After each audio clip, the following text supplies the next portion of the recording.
A couple months back, we started out on a journey to find 11 specific Lost Waves songs.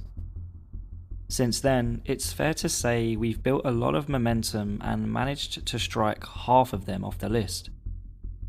In the last video, we took a little detour. However, today we are going to be jumping right back on track to touch on a song that's been deemed the third most mysterious song on the internet.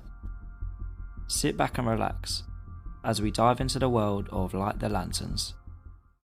Just quickly before we start, I want to take 10 seconds to announce that my Discord server is now live and available for anyone who is interested in Lost Wave to join. Link is in the description. Thank you.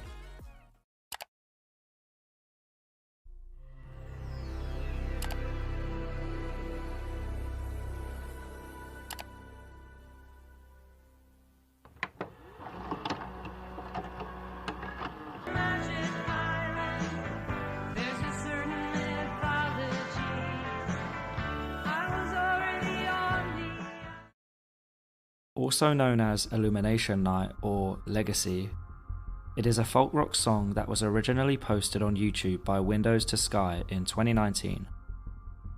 The song was found on a cassette labelled Demo, Listen Today, alongside the number 85, which, through assumption, could be the year of which it was recorded or produced. Just like CIA, this song's original post resided over on YouTube. The song would gain some traction, however, Windows to Sky would run into a slight problem. You see, back in 2020, members of the Lost Wave community were starting to get a little agitated, as there had only been little success in finding anything. So much so that Windows to Sky would unfortunately face the brunt of it. A user would go as far as to harass Windows to Sky, calling the song fake, and would accuse the OP of being the artist behind it. Eventually, the OP had come to their wits' end with the abuse and trolling, by switching the original YouTube post to private and leaving the search for good. However, this was only the surface of the Light the Lanterns rabbit hole, and believe me when I say this is by far the craziest rabbit hole I've fallen into in this Lost Wave journey. So buckle up, as this is about to get crazy. Over on Reddit, a user that goes by the name No Wrongdoer has documented their extensive research that has been ongoing for a good 2 years now. As it turns out, the lyrics of the song are more than just lyrics. First of all, No Wrongdoer flat out debunks the Alice Hoffman lead, and just for your information, originally the community thought the song had ties with the book Illumination Night, set on Martha's Vineyard by Alice Hoffman. However, after the community got in touch with Alice, she denied the book had anything to do with the song.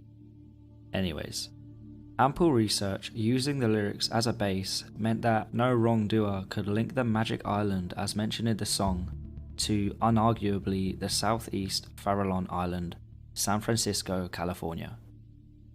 In this post, they explained that the old folk sound of the song, the West Coast nature, and a mention of the Chinese restaurant screamed San Francisco. In the song, there is a clear mention of shipwrecked sailors, which by process of elimination points towards the Farallon Island. No Wrongdoer would look up the history of it. Here's what they found. Throughout history, island peoples have burned fires on cliff tops to assist passing mariners to avoid the rocks, and for those who live on the island to find their home port in the dark. This later changed to oil lanterns on cliff tops, and then to a big-ass oil lamp inside powerful Fresnel lenses rotating in a lighthouse. I can clearly imagine how, over history before lighthouses, the women at home on the island would light the lanterns for the safety of their men returning from the sea at night. Could this be the homecoming mentioned in the song? They would pray that the rain won't come because rain would obscure the safety lights, not to mention extinguish their fires. And be it fires or lanterns outside on the cliffs or inside the lighthouse, any rain and fog would surely muck up the whole game. However, on southeast Farallon Island, a lighthouse has been there since the 1856. Still, every now and then during the day, the lighthouse lamps and lenses had to be cleaned and relit by the lighthouse keeper. That was his paid job by the US Coast Guard. But I doubt that those inside lighthouse lanterns were the ones the crazy ladies were lighting. I think the lantern ceremony mentioned in the song might pay homage to much earlier times before even the first lighthouse. The Farallones, originally named in Spanish, have been wrecking ships since the 16th century. The first residents on the island were Russian Kodiak sealskin traders around 1800. In 1819 to 1838, there were reportedly 100 people living on SEFI. They would surely have needed visible navigation aids for their nighttime travels. Clifftop lanterns would have been provided by those left at home, not out in the boats. It's clear that no wrongdoer had struck gold. The next thing that needed doing was finding out who this Grace was that the song mentioned. So back onto the internet they went. Through ruthless digging, they would stumble across the birth and death records of a woman named Delpha Atkinson, the daughter of Thomas Atkinson and, you guessed it, Grace Scott. Using this, no wrongdoer would suspect that Delva is the she in the song, and her mother is the Grace that gets drunk in the Chinese restaurant. Delpha would have been around 42, 44 at the time of the Chinese restaurant. By then, she was married with one boy child aged 22, 24, and a teenage daughter, and was living in Alameda. Since leaving the island with her parents around 1931, she had married a Hawaiian-born man, David Andretti, born 1915 and died 1985. Which, at this point, I have to add, is super coincidental since the original cassette tape that was found had a big number 85 on it. Was this a song that was made in tribute to David? Did Delpha make this song? Anyways, let's continue on, as this is where the story starts to get a little bit spooky. David Andrade was in fact an enlisted army man, 1940 to 1944.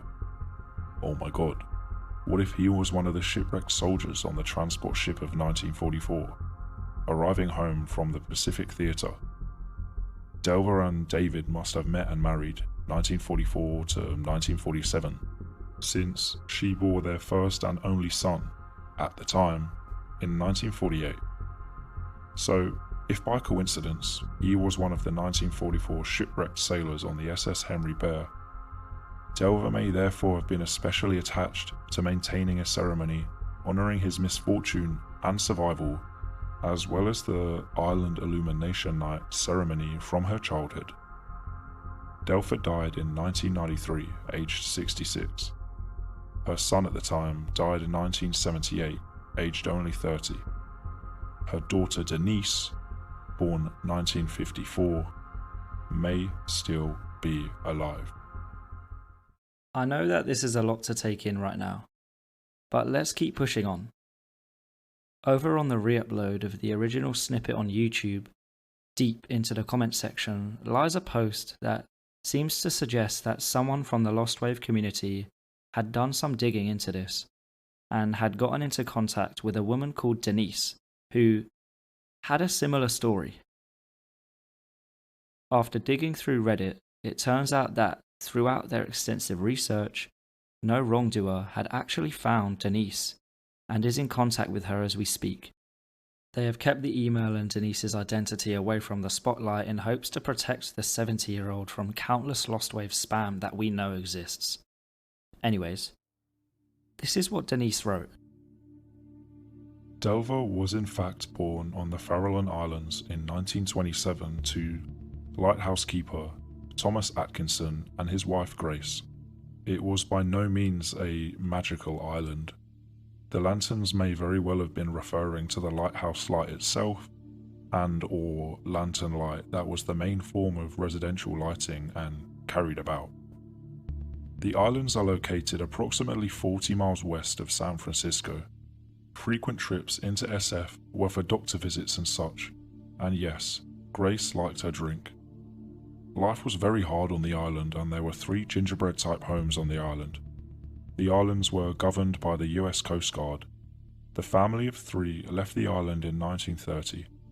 Delpha was 4. She and my grandmother Grace never returned to the islands again. I grew up with the stories of life on the island, and they were not happy memories for a woman. The Coast Guard formally invited my mother to be escorted to the island many times to visit. However, she declined due to seasickness. I have no idea who wrote these song lyrics, but I find it all very coincidental to my family's characters and history. I am the daughter of Delva Atkinson. Thanks for your interest, Denise. Mind blown. This whole story is true.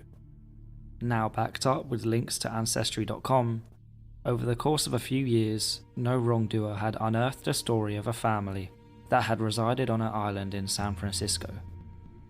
All that needs to be done now is to confirm the identity of the singer-songwriter, who may also not be around anymore. It's highly likely that the songwriter was there at the Chinese restaurant. It's possible that they were told the story by none other than Grace themselves, and asked to maintain the Illumination Night legacy. We know it wasn't Delpha, as one, she would have been too young at the time, and it can't have been Denise, as she would have said it in her email. So who could it be? Who was the mysterious restaurant diner, and where could they be now? Well, that's it. After diving down the rabbit hole of Light the Lanterns, you could say we are back at square one. Just like any other Lost Wave, we just have to brute force our way through a specific genre in that time period, in hopes of randomly stumbling across the singer and mysterious restaurant diner. But I'd say, no. We got to unearth an amazing tale about a family that lived on a magic island, a husband that survived a shipwreck, and a daughter that is still alive to pass the tale on. It's amazing that a random post of a cassette labelled Demo, Listen Today, would be the catalyst of an amazing internet rabbit hole that is by far the most interesting rabbit hole that we've ever encountered in the world of Lost Wave. If you managed to make it this far, then thank you for sticking around.